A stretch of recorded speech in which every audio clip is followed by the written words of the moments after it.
돌아서는 방법, 구원의 길로 돌아서는 방법입니다. 오늘 교회 달력에 따른 성경 일독 순번은 사무엘상 6장부터 8장입니다. 오늘 수요예배에 참석하신 모든 분들께서는 아마 오늘 말씀을 포함하고 있는 이 사무엘상 6장부터 8장까지의 말씀, 이 세 장의 성경 말씀을 모두 완독하시고 지금 이 자리에 앉아 계신 줄 믿습니다. 이미 읽으셨다면 오늘 이제 두 번째로 이 7장 말씀을 함께 읽게 되셨을 텐데요. 스스로 묵상하면서 받은 그 은혜에 더하여서 오늘 예배 가운데 주시는 하나님의 은혜까지 받아 누리는 복된 시간 되시기를 바라고 기도합니다.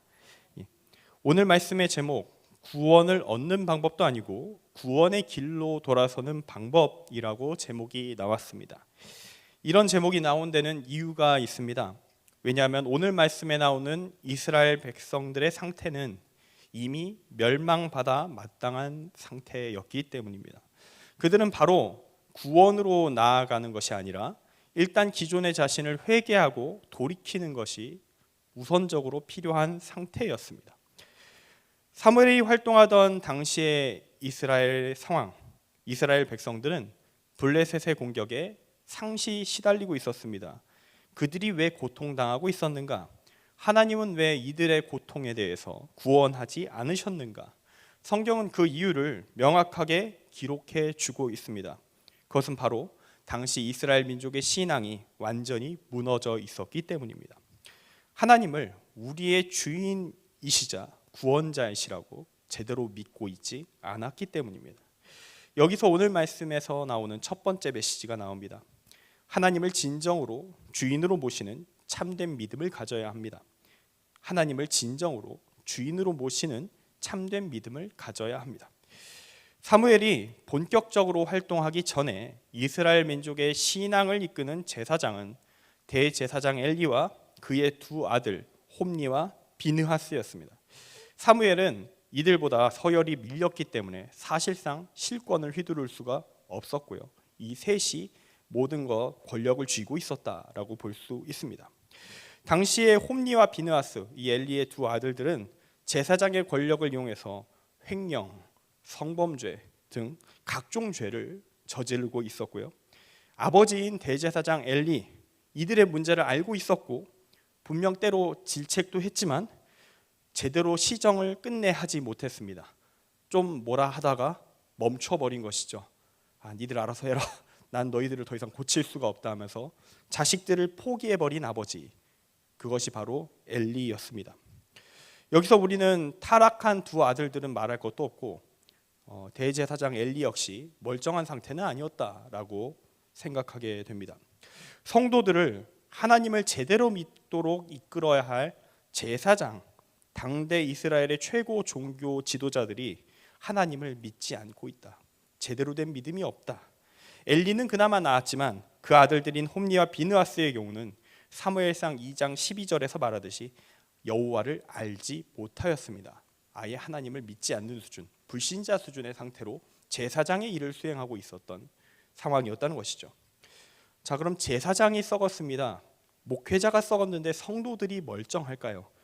그럴 리가 없겠죠. 오늘 말씀에서 당시에 유일하게 멀쩡한 제사장이었다고 할 수 있는 엘리의 제자이자 여호와의 선지자로서 이 엘리와 홈니와 비느하스까지 다 죽고 마지막으로 남은 이스라엘의 종교 지도자 사무엘, 그 사무엘이 성도들에게 뭐라고 말하고 있습니까? 이 7장 3절 말씀, 우리가 읽은 말씀의 시작점인데요. 만일 너희가 전심으로 여호와께 돌아오려거든 이방 신들과 아스다롯을 너희 중에서 제거하고 너희 마음을 여호와께로 향하여 그만을 섬기라. 그리하면 너희를 블레셋 사람의 손에서 건져내시리라. 아멘. 여기서 우리는 알게 됩니다. 당시 이스라엘 사람들은 이방신, 당시 고대 근동의 다신교의 신들을 여호와 하나님과 같이 섬겼습니다. 제사를 여러 신들에게 같이 드리고 있었다라고 보시면 됩니다. 위고 아래고 모조리 썩어 있었던 것이 당시 이스라엘 백성의 신앙 상태였다라고 볼 수 있습니다. 그리고 하나님께서는 이들이 정신을 차릴 수 있도록 블레셋을 충격의 도구로 사용하십니다. 당시 제사장 엘리가 이스라엘을 이끌던 시절이었는데 그때 블레셋의 공격 앞에서 패전을 계속 거듭하다 보니까 당시의 이스라엘 장로들이 이렇게 말했습니다. 사무엘상 4장 3절 말씀인데요. 여호와께서 어찌하여 우리에게 오늘 블레셋 사람들 앞에 패하게 하셨는고. 하나님이 패하게 하셨다. 여호와의 언약궤를 실로에서 우리에게로 가져다가 우리 중에 있게 하여 그것으로 우리를 우리 원수들의 손에서 구원하게 하자 하니, 여기서 우리는 이 사람들이 계속 지고 있으면서도 불구하고 아직도 정신을 못 차렸다는 사실을 알 수 있습니다. 이들은 지금 자신들이 패하고 있는 이유에 대해서 제대로 된 진단을 하지 못합니다. 그들이 보기에 자신들에겐 아무런 문제가 없습니다. 문제는 하나님께 있는 거죠. 왜 행동을 안 하지? 왜 하나님 행동을 안 하지? 당신 해야 되는데. 이게 이스라엘 백성들의 생각이었던 겁니다. 자기 잘못은 모르고 하나님께 책임을 전가하며 비난합니다. 그리고 하나님의 언약궤를 집어들고 전쟁터에 나갑니다. 왜 우리를 안 도와주는 것이냐? 내가 뭘 잘못했다는 거냐? 나 지금까지 제사 꼬박꼬박 다 드렸어. 근데 당신이 지금 나한테 이러면 안 되지. 받아먹은 게 있으면 이 일을 하란 말이다. 그러므로 당신이 우리에게 준 성물 언약궤를 들고 가겠다. 인질이다. 자, 이름에도 불구하고 우리를 안 도와주나 보자 하면서 언약궤를 들고 나가는 겁니다. 적반하장으로 하나님께 책임을 묻습니다. 이들은 왜 안 도와주냐고 하나님께 소리를 지릅니다. 그동안 자기 멋대로 살던 사람들, 하나님을 사실 제대로 믿은 적이 한 번도 없었던 사람들, 다른 신들을 같이 모셨으니 십계명을 확실하게 어기고 있죠. 제대로 하나님을 믿지 않았던 사람들입니다. 그런 사람들이 어려움에 처하니까 갑자기 언약궤를 들고 나가면서 하나님, 너 나에게 모습을 보여라, 능력을 보여라. 예전에 우리 민족을 구원했다며 한번 능력을 보여보라고 하면서 소리를 지르고 있는 겁니다. 이들에게는 하나님을 자기 멋대로 이용하려는 생각밖에 없습니다. 하나님을 믿는 것이 아니라 하나님을 호구로 알고 있습니다. 내가 원하는 것을 위해 항상 봉사해줘야 하는 하나님을 그들은 믿었던 겁니다. 내가 마음대로 필요하면 조종할 수 있는 하나님을 그들은 믿었습니다. 사실 이건 정확히 다신교 신앙의 전형적인 행태입니다. 다신교에서 신은 give and take가 명확합니다. 그래서 당시에 다신교에 빠졌던 사람들이 막 자기 자식을 바치고 막 그랬던 거예요.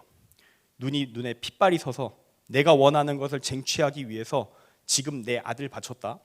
지금 내 딸을 불태웠어. 그러니까 당신은 지금부터 일을 해야 하는 거야 하면서 소리를 지르던 것이 다신교의 신앙입니다. 이런 식으로 하나님을 믿었던 사람들인 거죠.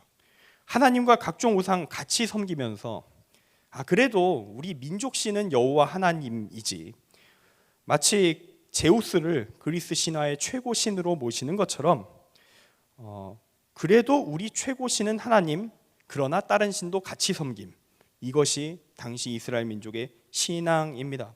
그러다가 위기가 오니까 이때는 그래도 최고 신을 들고 가야지 하면서 하나님을 부르는 것이죠. 제대로 된 믿음이 절대로 아닙니다. 출애굽 과정, 광야에서 배운 믿음, 여호수아에게 배운 믿음, 사사들의 가르침까지 싹 다 날아갔습니다. 그냥 다신교랑 똑같습니다. 자신의 신을 주인이 아니라 계약의 대상으로 보는, 강한 힘이 있다고 생각하기 때문에 두려워하긴 하는데 제물을 드림으로써 통제가 가능한 대상, 그렇게 보는 신앙. 당연하게도 하나님은 그런 우상 숭배적인 신앙을 갖고 있는 사람들에게 휘둘리지 않으십니다. 조종당하지 않으시죠. 엘리의 두 아들들 홈니와 비느하스가 언약궤를 들고 나갑니다. 전쟁터에 나가서 어떤 일을 겪게 되는가? 하나님은 이미 예전에 예언을 하셨습니다. 죄를 짓고 있었던 제사장 홈니와 비느하스, 사무엘상 2장 34절에서 예언하셨던 그대로 전쟁터에서 한날에 죽습니다. 전쟁은 패했고 언약궤는 빼앗겼습니다. 제사장 엘리 역시 그 소식 듣고 충격받아 쓰러져 죽었습니다. 이스라엘은 완벽하게 패배합니다. 그러나 이 패배는 여호와 하나님이 능력이 없어서 일어난 일이 아닙니다. 하나님은 이때 작정하고 아무런 힘도 쓰지 않으셨습니다. 그러나 그분의 힘은 여전히 살아 있습니다. 그 사실은 이어지는 블레셋에서 일어나는 다양한 사건들을 통해 확인이 됩니다. 블레셋 사람들, 우리가 이스라엘은 물론이고 이스라엘의 신 여호와도 이겼다. 우리가 들고 온 이 언약궤가 우리의 증거다. 우리의 승리의 증거다 하면서 언약궤를 전리품으로 블레셋의 신 다곤의 신전에 두었을 때 어떤 일이 일어납니까? 신상이 알아서 엎드립니다. 신상이 알아서 절을 하고 있습니다. 다시 신상을 세워놓았습니다. 신상이 박살이 났습니다. 그리고 그 지역에 전염병이 돌기 시작합니다. 이것으로 하나님은 증명하신 겁니다. 나는 지지 않았다. 나는 진 적이 없다. 이스라엘 민족은 졌지만 나는 진 적이 없다라는 것을 보여주십니다. 하나님이 약해서가 아니라 마음 먹으면 이스라엘 지키고 승리를 거두게 할 수 있지만 안 하십니다. 왜냐? 이스라엘 백성이 하나님을 주인으로 모시지 않고 도구로 여겼기 때문에. 이 상황에서 이기까지 했으면 확실하게 하나님을 쥐고 흔들려고 했을 것이 분명하기에 얘들 정신 차리려면 언약궤를 한번 빼앗겨 봐야 한다. 이것이 당시 상황이었던 것이죠. 여기서 우리는 한번 우리의 기도를 되돌아볼 필요가 있습니다.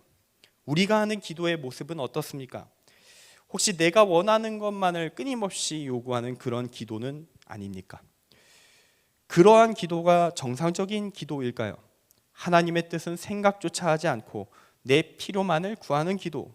우리는 너무나도 그런 기도를 많이 하고 삽니다. 평상시에는 하나님에 대한 생각을 전혀 하고 있지 않다가 이 이스라엘 백성들처럼 세상의 성공, 돈, 명예, 내 평화, 내 기쁨만을 위해 살다가 하나님이 아닌 다른 것들만 신경 쓰고 살다가 이걸 다신교 버전으로 바꾸면 그러한 신들을 섬기며 살다가 정말로 힘든 순간이 오면 하나님을 찾습니다. 그래도 하나님 내가 믿고 있었지 하면서. 근데 제대로 된 믿음이 아니니까요. 하나님은 침묵하십니다. 그러니까 사람들이 다음 반응을 보여주죠. 하나님은 없다. 하나님은 없는 게 분명해. 아무것도 안 하시네. 안 하는 걸 보니까 능력이 없거나 존재하지 않는 것이지. 내 삶이 이 모양이 있다인 건 하나님 믿어서인 것 같아. 그러므로 신앙을 버리겠다. 이런 식으로 넘어가게 되는 위험, 그런 위험을 자주 겪고 있는 것이 우리의 인생 또는 우리 주변에 그런 형태의 일들을 겪는 사람들 많이 보고 있지 않습니까? 그런 형태의 믿음으로 교회에 왔다가 떠나는 사람들 정말 많이 보지 않았습니까? 이스라엘 백성들도 그랬던 것입니다. 그러다 오늘 결국 깨져버린 것이죠.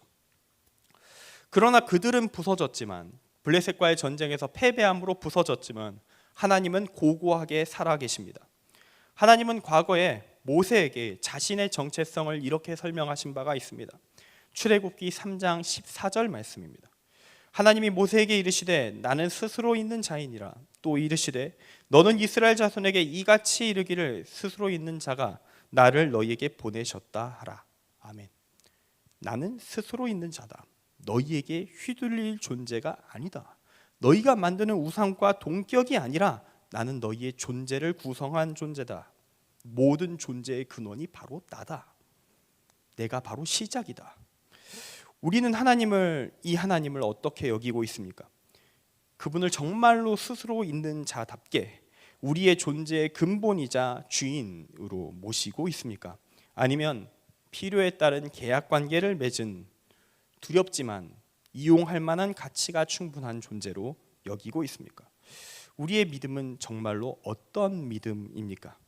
하나님을 주인으로 모실 수 있는 믿음, 그 믿음을 갖출 필요가 있습니다. 그런 믿음 갖출 수 있기를 소망합니다. 그때부터 하나님이 우리의 삶 속에서 구원자로 일하기 시작하는 것입니다. 온전한 믿음 가지고 이러한 은혜를 삶 속에서 누리며 살아가는 우리 모두가 될 수 있기를 간절히 소망합니다. 이어서 오늘 말씀이 우리에게 주는 두 번째 메시지는 회개는 존재 전체의 변화를 동반하는 것이다. 회개는 존재 전체의 변화를 동반하는 것이다 입니다. 말씀으로 돌아갑니다. 자, 이렇게 다 부서진 다음에 이스라엘은 새롭게 회복할 수 있는 기회를 얻게 됩니다. 그것이 오늘 읽은 말씀의 내용이 되는데요. 이스라엘을 이끄는 서열 1위부터 3위까지의 제사장이 다 죽었습니다. 엘리, 홈리, 비느하스가 죽었고 그동안 서열 4위라 힘을 못 쓰고 있었던 하나님이 택한 제사장, 이 타락한 시대에 멸종했었던 유일한 제사장이자 선지자 사무엘. 이 사무엘이 이제 선임 제사장들이 다 죽고 나니까 이제서야 주도적으로 이스라엘을 끌고 갈 수 있는 그러한 종교 지도자로서의 권위를 갖게 됩니다. 이제야 날개를 펴는 것이죠. 이제 그는 이렇게 말합니다. 만일 너희가 전심으로 여호와께 돌아오려거든 이방 신들과 아스다롯을 너희 중에서 제거하고 너희 마음을 여호와께로 향하여 그만을 섬기라. 그리하면 너희를 블레셋 사람의 손에서 건져내시리라. 아멘. 한 대 제대로 맞고 나니까 이스라엘 민족이 이제 좀 정신을 차렸습니다. 그리고 왜 망했는지에 대한 이유를 하나님의 선지자 사무엘이 구체적으로 설명까지 해줍니다. 충격요법에 정신 차렸고 거기다가 설명까지 상세하게 들은 이스라엘은 이제 급하게 바알, 아스타롯 등 자신들이 섬기던 우상들을 정리합니다. 잘못된 신앙생활, 여호와 하나님만이 아니라 우상들을 함께 섬기는 그러한 모습에서 벗어나서 오직 여호와 하나님만을 섬기는 다른 신앙으로 돌아갑니다. 철저하게 하나님을 우선하는 삶으로. 양다리를 걸쳐서는 하나님의 능력을 받을 수가 없습니다. 하나님의 사랑을 경험할 수 없습니다. 만약 하나님의 능력, 기적, 이 기적에는 우리를 죄에서 구원해 주시는 것, 천국에 보내주시는 것, 구원해 주시는 것까지 포함하는 것이죠. 이 모든 것 다 받고 싶지 않다면 양다리를 걸치시면 됩니다. 그러면 우리는 이 세상에서도 우리 하나님의 능력을 경험하지 못하게 될 것이고 구원 또한 받지 못하게 될 것입니다. 하나님의 인도함 그런 거 없을 겁니다. 나 혼자 살아가는 겁니다. 그렇게 살면서 삶이 잘 풀린다. 인생이 풀리고 있다. 그러면서 하나님께 영광을 아무리 내 입으로 드린다 한들 소용없습니다. 하나님은 우리의 속내를 꿰뚫고 계시기 때문에 우리가 거짓으로 아무리 영광을 돌린다 한들 실제로 너는 양다리 정말로 많은 다리를 걸치고 있잖아. 얘기하시면 끝인 것이죠. 그냥 인간의 능력과 상황이 맞아떨어져 성공을 좀 거둔 것, 그런 결과물에 지나지 않게 되는 것입니다. 그동안 이스라엘 민족은 수없이 많은 다리들을 걸치며 살았습니다. 워낙 많은 신들을 함께 모셨기 때문이죠. 이런 상황에서 사무엘은 이스라엘 백성에게 오직 하나님만을 붙잡고 서로 사랑의 관계를 맺으라 라고 이야기합니다. 그리고 다행스럽게도 이때 이스라엘 자손들은 좋은 선택을 합니다. 모든 것을 버리고 오직 여호와만을 섬기는 신앙. 자, 근데 이걸로 끝일까요? 구원의 길로 돌아서는 것이 여기서 끝이 나는 것일까요? 그것은 아닙니다. 우상 숭배를 멈추고 오직 여호와를 섬기기로 결단한 것, 올바른 믿음의 시작점이긴 한데 정점은 아닌 것이죠. 진정한 믿음의 회복은, 철저한 회개는 삶의 변화, 실제적인 행위를 동반합니다. 하나님은 사랑의 하나님이시자 공의의 하나님이시기 때문에 진정으로 회개했다면 회개의 행위와 이어지는 죄에서 벗어나는 생활이 요구되는 것입니다. 오늘 말씀 5절은 이렇게 이야기합니다. 사무엘이 이르되 온 이스라엘은 미스바로 모이라. 내가 너희를 위하여 여호와께 기도하리라 하매. 사무엘이 먼저 회개의 기도를 올립니다. 사실 사무엘 자신은 사람이니까 죄가 있긴 하겠지만 이스라엘 민족만큼 큰 죄를 짓고 살진 않았습니다. 하지만 그 죄를 진 것처럼 그 죄를 놓고 기도하고 함께 회개합니다. 이들을 이끌어야 되는 리더로서 책임의식을 가지고 사무엘은 자신의 행동으로 백성들에게 본을 보입니다. 죄를 깨달은 자가 해야 될 회개의 기도란 무엇인가 온몸으로 보여줍니다. 마치 주님께서 우리에게 구원받은 자의 시작이 세례라는 것을 보여주기 위해서 세례를 받으실 필요가 없지만 세례를 받으셨던 것처럼 본을 보이는 회개의 기도를 이렇게 사무엘이 하는 것이죠. 그리고 그것을 보면서 6절에서부터 온 이스라엘이 함께 회개의 기도를 올리기 시작합니다. 6절 말씀입니다. 그들이 미스바에 모여 물을 길어 여호와 앞에 붓고 그날 종일 금식하고 거기에서 이르되 우리가 여호와께 범죄하였나이다 하니라. 리더인 사무엘이 기도하는 가운데 백성들도 회개의 길에 동참하였습니다. 죄를 지은 핵심적인 이 그룹, 이 백성들은 필히 회개해야 하는 존재입니다. 리더가 대신 회개한다고 해가지고 그들을 위해 기도한다고 해가지고 그들의 죄는 씻어지지 않습니다. 대신 해준다는 건 불가능하다는 얘기예요. 도와줄 수는 있지만 최종 단계에서는 자신이 풀어가야 될 문제가 있다라는 겁니다. 그들은 이제 자신의 입으로 자신의 잘못을 진실되게 숨기지 않고 공개적으로 고백하였습니다. 우리가 여호와께 범죄하였나이다. 모두가 보는 앞에서 다 함께 소리가 들리든 말든 상관하지 않고 자신의 죄를 공개 자백하는 것. 우리나라에서 있었던 부흥운동의 시작이 이런 형태의 죄 자백 운동에서 시작됐던 것처럼 이스라엘 백성의 회복 역시 죄에 대한 고백에서부터 시작하게 되는 것이죠. 그렇게 진정한 회개가 이루어집니다. 하나님 앞에서만이 아니라 공개적인 사회적인 차원에서까지 완벽한 회개, 죄를 깨닫고 하나님 앞에서 용서를 빌며 죄의 당사자에게까지 용서를 빌게 되는 공개적인 자백. 오늘날 회개의 의미를 착각하는 사람들 있을 수 있습니다. 하나님께 죄를 고백하고 용서받았으면 끝이 아니더냐? 하나님 용서의 하나님이시니 죄 짓고 회개기도 한번 하면 문제 없지 않는가? 죄 사라지지 않았는가? 이렇게 생각한다면 큰 문제가 있는 겁니다. 만약 죄를 짓고도 하나님께 용서받았으니 난 문제가 없다면서 철판을 까는 자가 있다면 그는 절대로 회개한 자가 아닌 것입니다. 진실한 회개는 나의 존재를 통으로 갈아엎는 것입니다. 완전히 뒤바꾸는 것입니다. 나를 완전히 하나님의 뜻과 일치시키는 것입니다. 그 전에 나의 죄악된 모습들을 그렇게 바뀐 상태로 바라보면 어떤 상황이 벌어질까요? 내 옛 모습을 견딜 수가 없습니다. 구역질이 나서 견딜 수가 없습니다. 토하고 싶습니다. 나의 죄가 너무나도 강렬하게 다가옵니다. 바뀌었기 때문이죠. 그것을 감당할 수 없는 겁니다. 새롭게 순백이 되어 보니 과거의 오물이 너무 적나라하게 보입니다. 그래서 그렇기 때문에 진짜 바뀐 자는 철저하게 자신의 옛 죄에 대한 대가를 치르기를 결정할 수밖에 없습니다. 참된 회개한 사람은 죄가 명확하게 보이기 때문입니다. 이러한 대표적인 사례가 우리가 잘 알고 있는 사람 중에 있습니다. 여리고의 세리장 삭개오에 대한 이야기에서 이러한 회개의 전형을 볼 수 있습니다. 누가복음 19장 8절 말씀을 제가 읽어드리겠습니다. 삭개오가 서서 주께 여짜오되 주여 보시옵소서 내 소유의 절반을 가난한 자들에게 주겠사오며 만일 누구의 것을 속여 빼앗은 일이 있으면 네 갑절이나 갚겠나이다. 아멘. 네 배를 갚겠다고 이야기합니다. 출애굽기 22장 1에서 15절 말씀을 보면 배상에 대한 규정이 나옵니다. 거기에서는 네 배가 아니라 두 배를 얘기합니다. 갑절만 갚아라 라고 율법에 적혀 있다는 것이죠. 그런데 지금 새롭게 변화된 삭개오는 이렇게 반응합니다. 규정 알고 있지만 두 배를 더해서 네 배를 갚겠습니다. 새롭게 회개한 사람은 죄를 더 강하게 느끼고 자연스럽게 죄에 대해서 어쩌면 정해진 것 이상의 더 강한 조치도 취할 수가 있습니다. 이러한 삭개오를 향해서 예수님이 이렇게 말씀하십니다. 누가복음 19장 9절 말씀입니다.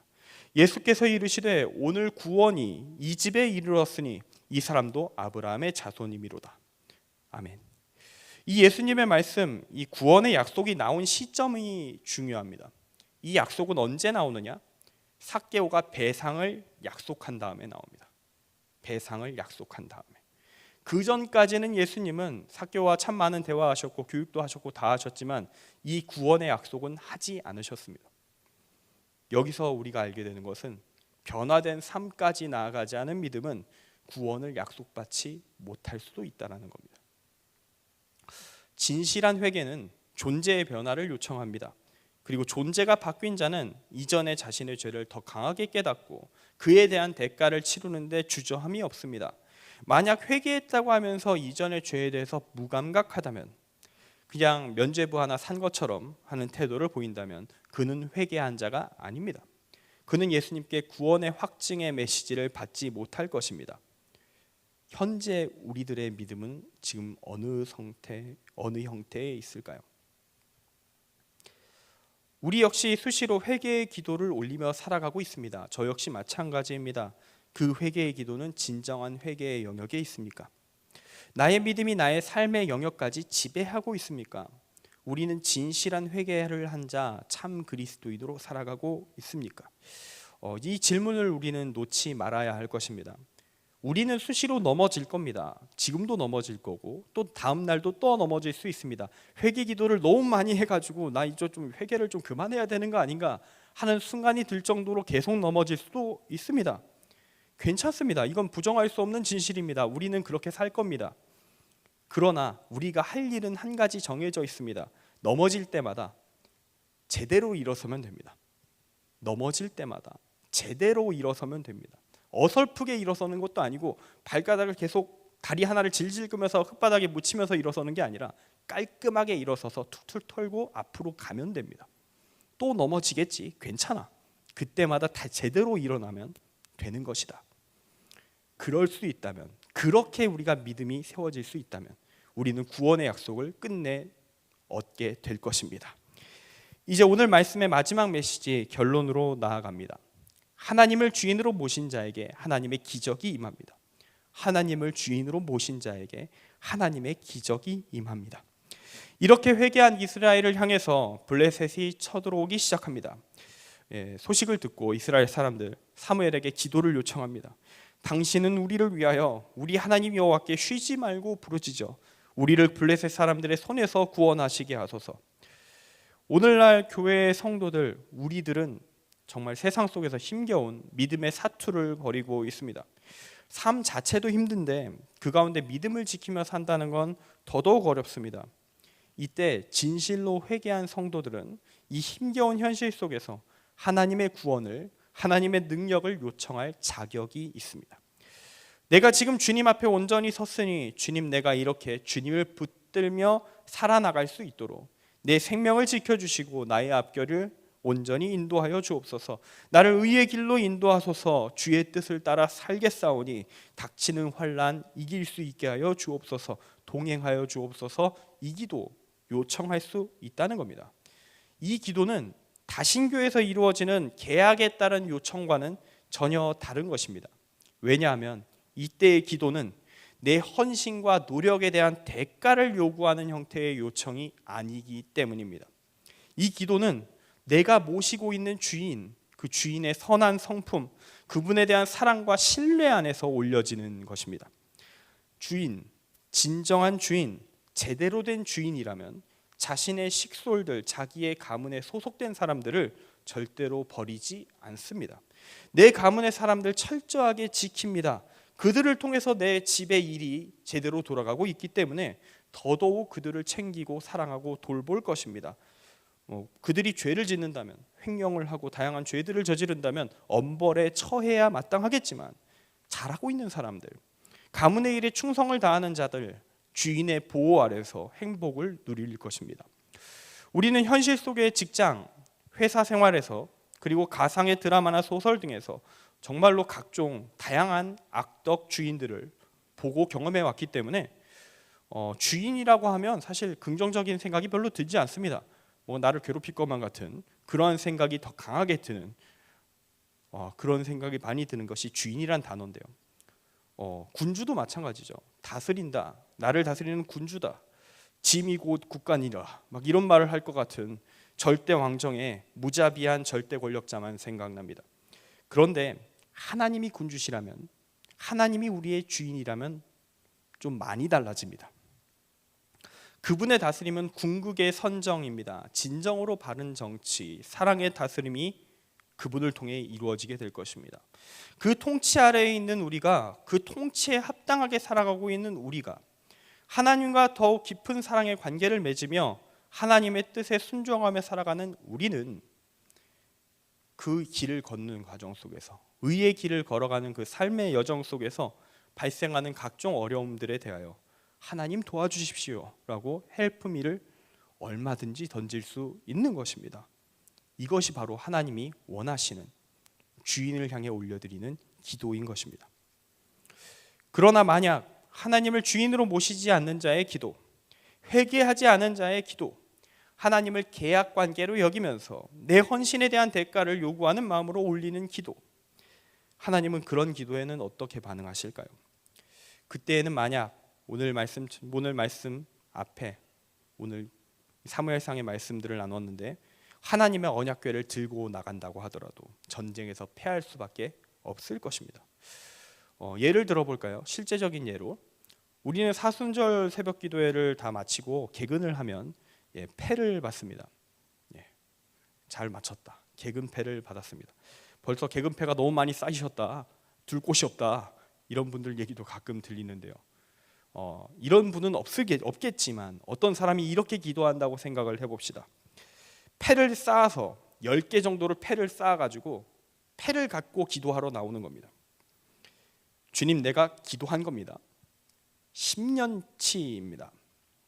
다 받으셨죠? 받은 것만큼은 해주셔야 됩니다.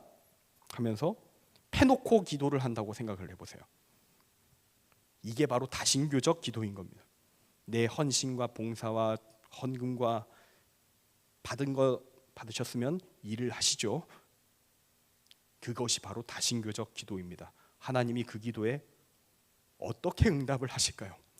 벌이나 안 주시면 참 다행일 것 같습니다. 회개할 기회를 주시면 너무나도 감사할 것 같고요. 우리는 이제 오늘도 기도할 것입니다. 하나님의 응답을 기대하면서 기도할 것입니다. 기도하기 전에 한번 우리 자신을 돌아볼 수 있길 원합니다. 회개의 기도를 먼저 진정으로 올리고 하나님을 주인으로 모시고 하나님의 뜻에 따라 사는 존재로 나를 바꾸겠습니다. 그렇게 기도를 올리며 주님, 내가 이제 주님의 가문에 들어가겠습니다. 주님의 돌보심 아래에 있겠습니다. 주님의 뜻을 행하며 살겠습니다. 그러니까 주님의 뜻이 무엇인지 좀 알려주십시오. 내가 올바로 살기 원하는데 알아야 살 거 아닙니까? 그걸 위해서 성경도 읽고 기도도 하고 답을 찾고 있습니다. 그러니 말씀하여 주옵소서, 종이 듣겠나이다. 우리는 그렇게 기도를 해야 하는 것입니다. 그리고 주님께 그 삶을 살아가는 과정 속에서 발생하는 모든 일들 기도로 아뢰는 것입니다. 이때는 필요를 올려도 괜찮습니다. 내 필요를 올리는 이유가 내가 드린 거 대가를 요구하는 그런 거 아니잖아요. 우리가 필요를 요청하는 건 주님 뜻대로 살기 위해 저 헌신하고 바르게 살기를 원합니다. 근데 주님, 한 환난이 닥쳤습니다. 내 의의 길 끝까지 걸어갈 수 있도록 도와주소서. 그런 의미의 필요를 올리는 기도는 주님이 받으십니다. 우리가 가끔 헛소리도 하겠죠. 잘못된 기도도 할 겁니다. 근데 바른 목적과 방향성을 갖고 하는 기도라면 틀린 거 적절히 수정해서 맞춰주십니다. 그럴 수 있는 융통성이 하나님께 없지 않으시다라는 겁니다. 주님이 도와주실 줄 믿습니다.